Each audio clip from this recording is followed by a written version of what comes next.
Glenn, may ano ka?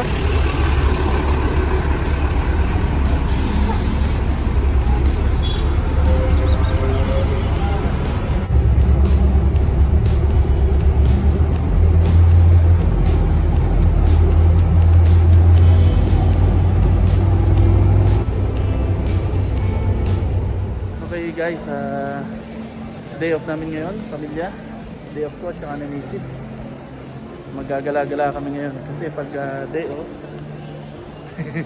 pag day off kailangan sama-sama kami at saka masaya. Sabi ko nga kay Sky, huwag siyang sisingga kasi pag day off kailangan sama-sama kami at masaya. Okay, so gala-gala muna kami. Okay, yun nga palang update sa apply ko nun sa Abu Dhabi. Di ba sabi ko sa inyo okay naman yung naging resulta ng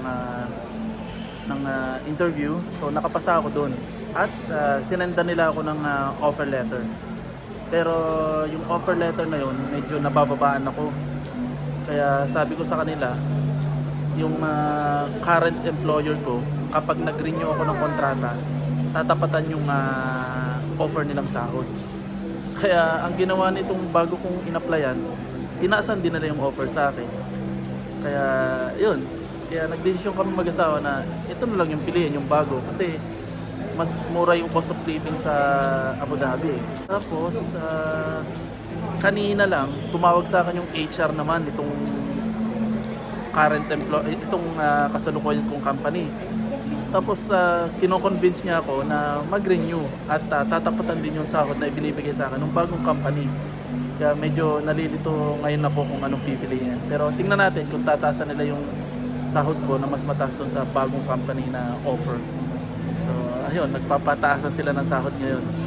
So tingnan natin, update ko kayo kung ano mangyayari. So sa ngayon, day off namin, mag-happy-happy muna kami pamilya kahit konti lang yung pera.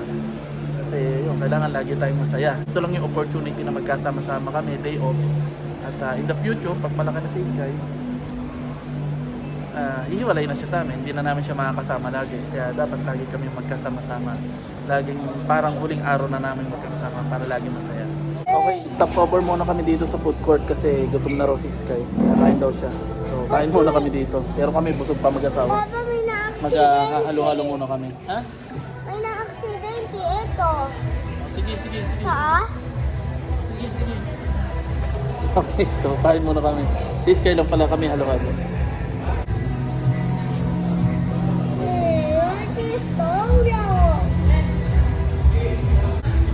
Nandito lang to sa ilalim ng Sahara Mall. Bagong kainan lang to. Puro Filipino foods sa baba. Ha? Lastik. Meron na palang tinapay ang bata. Paano si Papa? Wala rin. Oo. Uy. Sabi mo, masakit ang ngipin mo. Ay, nako. Happy na kayo. Guys, ang mangyayari nito, pupunta ako sa Abu Dhabi. Magtatrabaho ako doon dito sa bagong kong company. Tapos itong mag-ina ko may iiwan dito sa Sharjah. So tatapusin muna ni Mrs. yung 6 na buwan niya. Kasi bago makapag-resign dito, kailangan at least 6 na buwan. So after 6 months, pwede na siya mag-resign. Susunod na sila sa Abu Dhabi. Tapos i-handle ko na sila sa visa ko. So parang may sponsor ko na sila mag-ina. Hindi kagaya dati, 'di ba? Hindi ko sila may sponsoran kasi mababa yung sahod ko. Ngayon, kaya ko na silang sponsoran under my visa. Kasi lumaki na yung sahod ko. Yun ang good news. Kaya yun, at saka kasama ko na sila sa health insurance ko kapag nakabisa sila sa akin. So, pero si Mrs. magtatrabaho pa rin doon pag nandun na, pero naka-own visa siya. So mas good news. At saka mas maraming school doon sa Abu Dhabi. Maraming Filipino school. Mas maraming pamimilian. Kaya ayun, yun ang plano sa ngayon.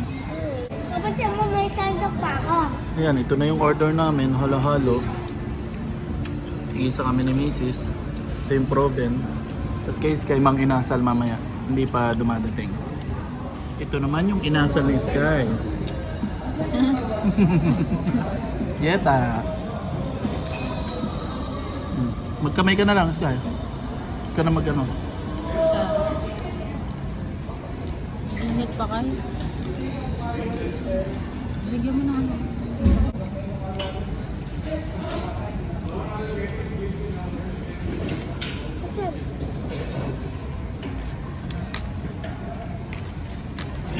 Papa, magaling na ako. May Sige. balasa na rin ako. Sige, di very good.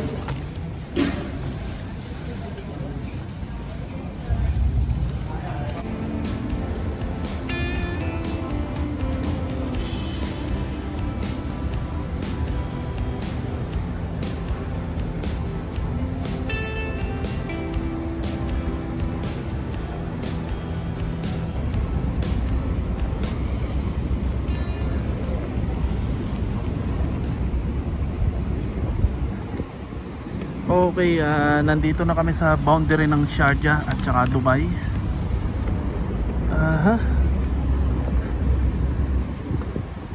Okay, nandito na kami sa Dubai.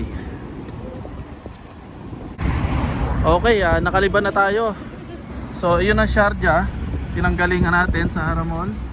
Tapos nandito na tayo sa Dubai. Ito yung border to border. So, nakaliban na kami sa border. Bibili kami ng baboy kasi walang tindang baboy sa Sharjah, bawal. Dito sa Dubai may tindahan ng baboy, so bili tayong baboy. Anin natin ng baboy pang ano nga yun? Palabok? Ikaw, nakapalabo. Palabok. Nakalampas. Uy. Bambas?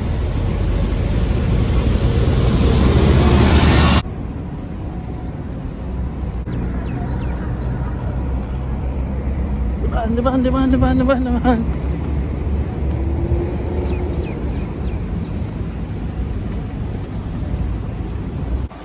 Eto, dito tayo bibili ng baboy. Dito lang may tindang baboy dito. Pinakamalapit. For as little as 1 dirham with Ogold, you can Okay, nandito na tayo sa tindahan ng mga Filipino foods at saka baboy.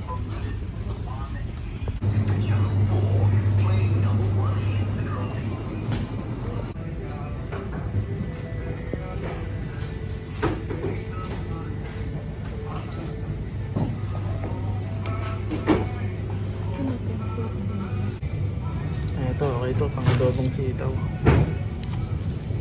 Torso. Adobo. Pansit.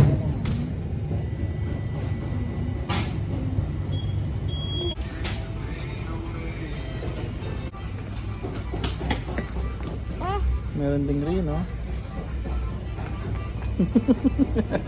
Huwag pa isa. Bakit Rene? Di ba dapat Rino? Rene? Rene na ngayon ang bago. Oh. Oh, ito pa isang Rene. Uy! Tapos meron din itong pag. Uy!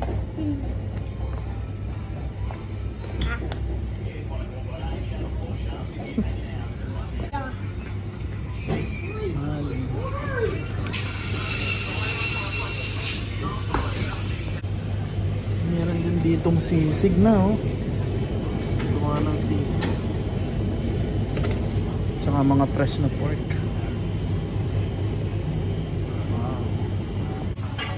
Dito naman yung mga hotdog. Mga hotdog. At ng klase ng hotdog, tosino. Okay, nakapamili na tayo ng baboy. Ayos. Meron na kaming ulam ng isang linggo, puro baboy. Pero syempre, may gulay din.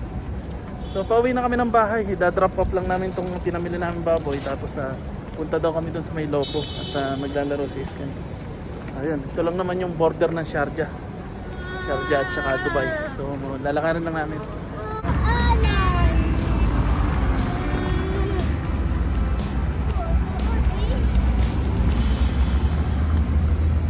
Guys, pauwi na kami.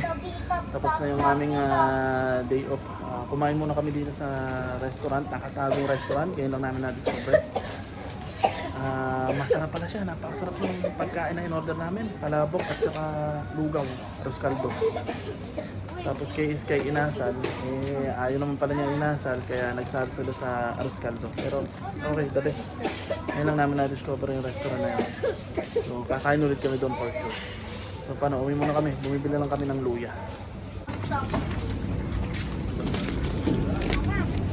Tama, booster. Booster! Malalaki yung sibuyas. Tita, may nag-booster ako. 75 din yung mahal.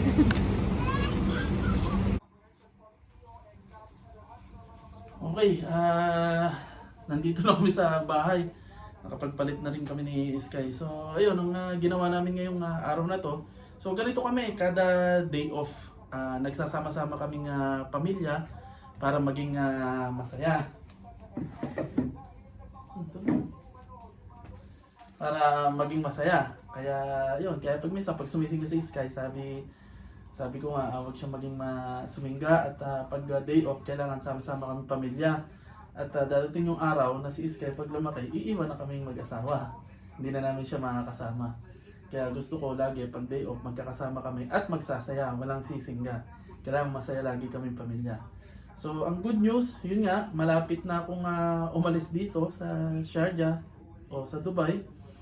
At yung trabaho ko sa Dubai, alis na ako at dito kami sa bahay sa Sharjah. At diretso na ako sa Abu Dhabi kasi tinanggap ko na yung offer ng bago kong trabaho. Di ba nung last video ko, nag-apply ako ng trabaho at nag-interview ako. So nakapasa ako sa interview at maganda yung offer nila, okay na. So nag 1 month notice na rin ako. At sabi ko sa amo ko dito sa current company ko na hindi na ako magre-renew. Pero hinahabol pa rin nila ako. Tumawag kanina sa akin yung HR at nakikipag-negotiate na tatasan daw yung sahod ko, wag lang daw akong umalis. So ewan ko pa kung anong magiging decision namin mag-asawa. Yun, so sa lahat ng decision, syempre lagi kong kasama yung asawa ko sa pagdidesisyon. Pero mas maganda to kasi malaki na yung aking sahod. I-sponsoran ko na yung aking mag-ina.